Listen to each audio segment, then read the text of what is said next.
Good morning students. बेटा जैसे कि आपको मालूम है कि मैंने आपको फोर्थ पोयम के 5 स्टैंजा आपको करवा दिए हैं और उनकी ट्रांसलेशन, एक्सप्लेनेशन, रेफरेंस जो भी है आपने शायद अपने नोटबुक में लिख लिए होंगे, नोट कर लिए होंगे। बेटा ध्यान दें कि यदि किसी के पास संजीव पासबुक है तो संजीव में से ही कर ले, और इंग्लिश मीडियम्स के बच्चों के पास एडवाइजर हो तो एडवाइजर में से कर सकते हैं। ठीक है, तो ये ध्यान रखना। तो बेटा आप देखें stanza number 6, around from all the neighbouring street. बेटा हमने आपको बताया था पिछले स्टैंजा में कि जब मनुष्य और उस कुत्ते के बीच में एक दुश्मनी हो गई थी, अर्थात कुत्ते ने अपने निजी उद्देश्यों को पूरा करने के लिए मनुष्य का दुश्मन बन गया और आखिरकार उसने उसके ऊपर हमला करके उसे काट लिया। तो कुत्ते को, जब मनुष्य को कुत्ते ने काट लिया तो उसके बाद को देखिए क्या होता है कि around from all the neighbouring street, पड़ोस की सभी गलियों से लोग इकट्ठा हो गए, अर्थात दौड़ करके और उसके पास वहां पर एकत्रित हो गए। द वंडरिंग नेबर्स रन, कहता है कि वंडरिंग मतलब हैरान से, आश्चर्यजनक से, और नेबरिंग रस पड़ोसी दौड़ करके आए। जब उन्हें ये मालूम हुआ कि कुत्ते ने उस भले इंसान को काट लिया है तो सभी पड़ोसी की गलियों में से लोग एक हैरानी के साथ दौड़ते हुए आए और वहां पर इकट्ठे हो गए। And sure the dog had lost his wits to bite so good a man, और उन्होंने आकर के ये घोषणा की, अर्थात जो इकट्ठे लोग हुए थे पड़ोसी लोग, उन्होंने सबने ये घोषणा की कि dog had lost his wits. Lost his wits का अर्थ होता है अपनी सुध-बुध खो देना, पागल हो जाना, और to bite a so good a man, जो कि एक ऐसे भले इंसान को काट लिया है। उन्होंने घोषणा की कि इस कुत्ते ने इतने भले और नेक इंसान को काट लिया है, ऐसा लगता है कि यह कुत्ता पागल हो गया है। तो बेटा ये आपका 6 स्टैंजा था। देखें इसकी रेफरेंस देखें। These lines have been taken from the poem An Elegy on the Death of a Mad Dog। ये जो लाइनें हैं, जो ये पंक्तियां हैं, ये पोएम नंबर 4 की An Elegy on the Death of a Mad Dog नामक पोएम से ली गई है। The poem is composed by Oliver Goldsmith। यह पोएम ओलिवर गोल्डस्मिथ की रचना है। देखें इसका कॉन्टेक्स्ट देखें।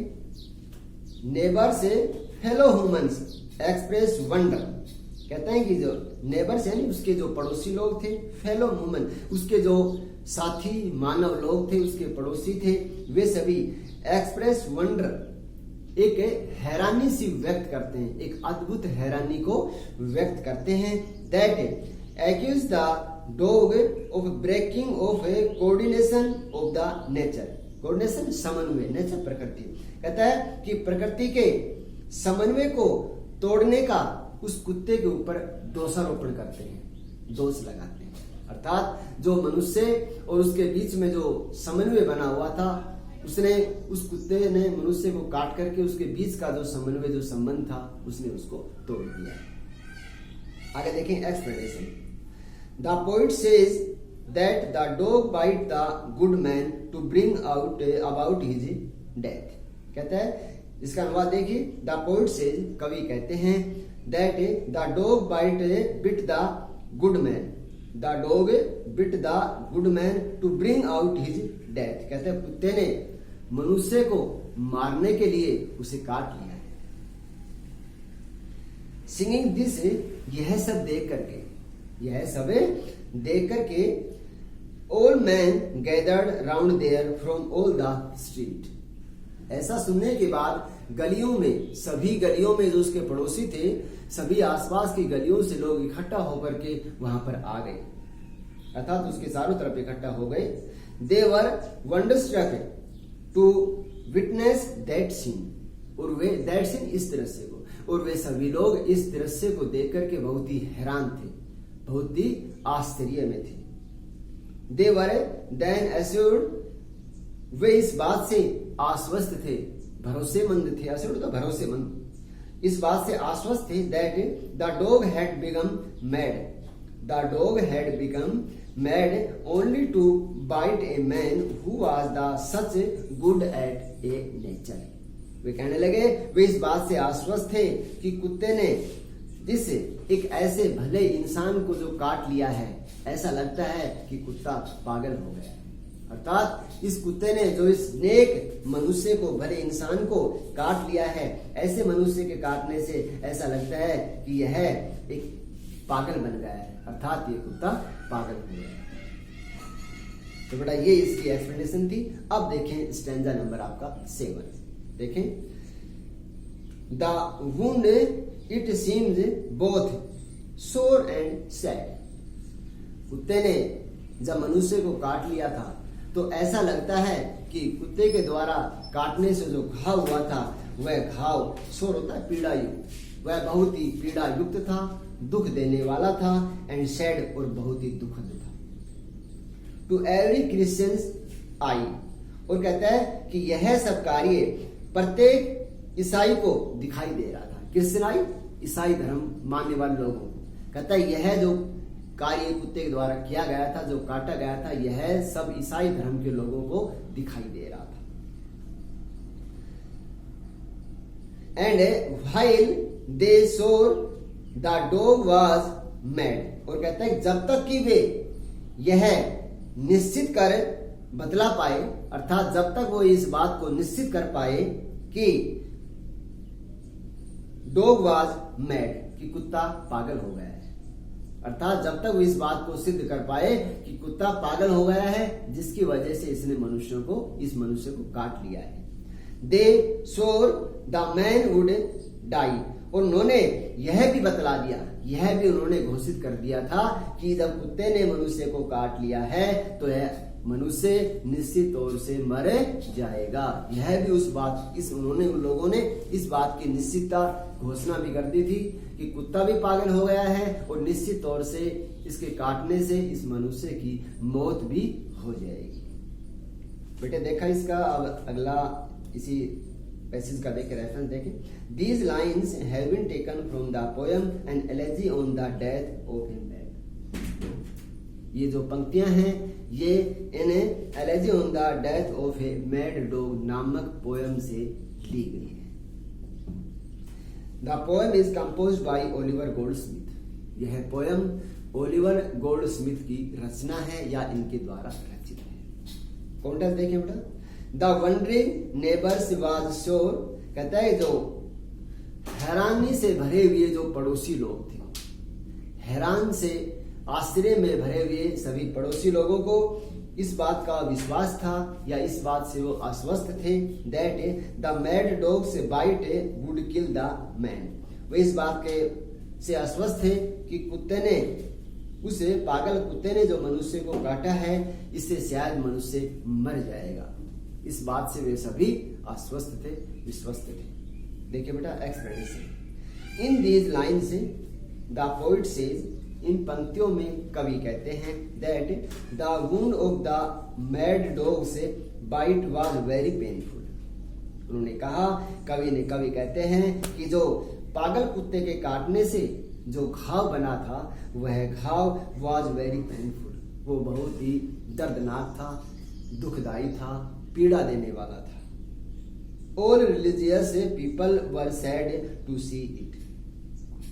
सभी धार्मिक लोग इस कृत्य को देख करके दुखी थे, परेशान थे। They were deadly sure that the dog was mad, और उन्हें यह बिल्कुल भरोसा था कि जो कुत्ता है ये बिल्कुल पागल हो गया था। They were also as much sure, और उन्हें यह भी बिल्कुल निश्चितता से भरोसा हो गया था, इस बात से वे पक्के आश्वस्त थे कि man bitten by mad dog would also die. उन्हें इस बात का भी भरोसा हो गया था कि जो कुत्ता, जो मनुष्य इस पागल कुत्ते के द्वारा काटा गया है, ये निश्चित तौर से ही मर जाएगा, अर्थात इसकी मौत हो जाएगी। इस बात से भी वे सभी आश्वस्त थे। इसके बाद देखिए बेटा स्टैंजा नंबर 8।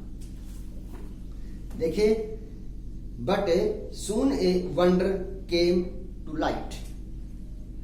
जब सभी लोगों को इस बात का आश्वस्त हो गया था कि कुत्ते ने मनुष्य को काट लिया है और वो मर जाएगा, लेकिन इसके बाद शीघ्र ही a wonder came to light, एक हैरान करने वाला कार्य घटित हुआ, एक हैरानी सी नजर आई। वंडर हैरानी सी, और केम टू लाइट करता होता है नजर आना या घटित होना। दैट शोड द रोग्स दे लाई, कि वह जो व्यक्ति मर जाएगा वह इस बात से आश्वस्त थे कि शोड का अर्थ होता है एकदम प्रदर्शित करना। उन्होंने इस बात को प्रदर्शित कर दिया कि द रोग्स होता है दुराचारी व्यक्ति, दुराचारी व्यक्ति, और लाइड झूठ बोलते हैं, अर्थात जो घटना घटती है इसके बाद उस घटना ने यह साबित कर दिया कि जो दुराचारी लोग हैं और जो दुष्ट लोग हैं वे सभी कैसे हैं, झूठे हैं या वे झूठ बोलते हैं। अर्थात लास्ट में उन्हें ऐसा एक ऐसी घटना घटी, उससे ये साबित हो गया कि जो भी ये दुराचारी लोग हैं ये सब झूठे हैं, और इन्होंने जो प्रदर्शित किया था ये सब झूठ निकला। The man recovered of the bite, और क्या घटना घटी थी कि कुत्ते के द्वारा मनुष्य को जो घाव दिया गया था उस घाव से क्या हुआ कि मनुष्य रिकवर हो गया, उससे ठीक हो गया, अर्थात मनुष्य स्वस्थ हो गया। The dog it was that died, और वह कुत्ता था जिसकी मौत हो गई, अर्थात मरना तो किसे था, मनुष्य को, लेकिन उसके जगह मर कौन गया, कुत्ता गया। अर्थात मारने के लिए कुत्ते ने उस व्यक्ति को काट लिया था, लेकिन बदले में एक ऐसा नजारा आया कि मनुष्य बच गया और कुत्ता मर गया। तो बेटा ये आपका 8वां स्टैंजा था। अब देखें इसकी रेफरेंस देखें। These lines have been taken from the poem An Elegy on the Death of a Mad Dog। ये जो लाइनें हैं ये An Elegy on the Death of a Mad Dog नामक पोएम से ली गई है। The poem is composed by Oliver Goldsmith, और यह पोएम ओलिवर गोल्डस्मिथ की रचना है। कॉन्टेक्स्ट में देखिए बेटा, the mad dog bite the man, कहते हैं कि पागल कुत्ते ने मनुष्य को काट लिया। The dog gave a very painful wound by his bite, और कहता है कि कुत्ते ने उस मनुष्य को अपने काटे जाने से एक बहुत भयंकर पीड़ा उस मनुष्य को दे दी है, अर्थात कुत्ते के काटने से मनुष्य को बहुत अधिक पीड़ा होती है। द पीपल, रिलीजियस पीपल, यानी धार्मिक लोग, हैड थॉट, उन सभी धार्मिक लोगों ने यह सोचा, that the man would die of the mad dog's bite, उन्होंने सोचा कि इस पागल कुत्ते के काटने से मनुष्य मर जाएगा। It was quite natural and true, यह एक प्राकृतिक सत्य था, अर्थात एक स्वाभाविक सत्य था। एक्सप्लेनेशन देखें बेटा। द पोइट सेज, कवि कहते हैं, that soon a wonderful event took place, शीघ्र ही एक अद्भुत घटना घटित हुई। The people who had talked the death of a bitten the man, कहता है कि लोग जो कुत्ते के काटने से उस मनुष्य के मरने की बात करते थे, कुत्ते के काटे जाने से मनुष्य के मरने के बारे में जो लोग तरह तरह की बातें कर रहे थे, proved to be liars and rogues, कहता है कि उन्होंने क्या हुआ कि इन सभी लोगों को दुराचारी और झूठे साबित कर दिए। जो नजर आया, जो घटना घटित हुई, उस घटित घटना ने उन सभी दुराचारी लोगों को, दुष्ट लोगों को और सभी उन लोगों को क्या साबित किया, झूठे सिद्ध कर दिया, साबित कर दिया। Whose death had been expected by the people, जिस व्यक्ति की या जिसके बारे में लोगों को मरने की उम्मीद थी, जिसके बारे में लोग मरने की आशा लगाए हुए बैठे थे, recovered of the bite of the mad dog, वह व्यक्ति पागल कुत्ते के काटे जाने के बाद ठीक हो गया है, अर्थात उसमें सुधार आ गया है। इंस्टीड, इसकी बजाय, the mad dog that had bitten the man, वह पागल कुत्ता जिसने मनुष्य को काट लिया था, it was quite an dead, sorry, कि द मैड डॉग, वह पागल कुत्ता, that had bitten the man, जिसने उस पागल कुत्ते ने उस मनुष्य को काट लिया था, डाइड, वह मर गया है। और it was quite N unusual thing, कहता है यह एक असाधारण बात थी, यह एक बिल्कुल असाधारण बात थी। तो बेटा ये आपकी जो पोएम थी 4th, ये कंप्लीट हुई। इसके जो अब 6th, 7th और 8th जो 3 स्टैंजा मैंने करवाए हैं, इसकी एक्सप्लेनेशन और रेफरेंस वगैरह अपनी नोटबुक में, पासबुक में देखते हुए इसको नोट कर लेना। इससे आगे हम कोई नया टॉपिक लेके आएंगे। धन्यवाद।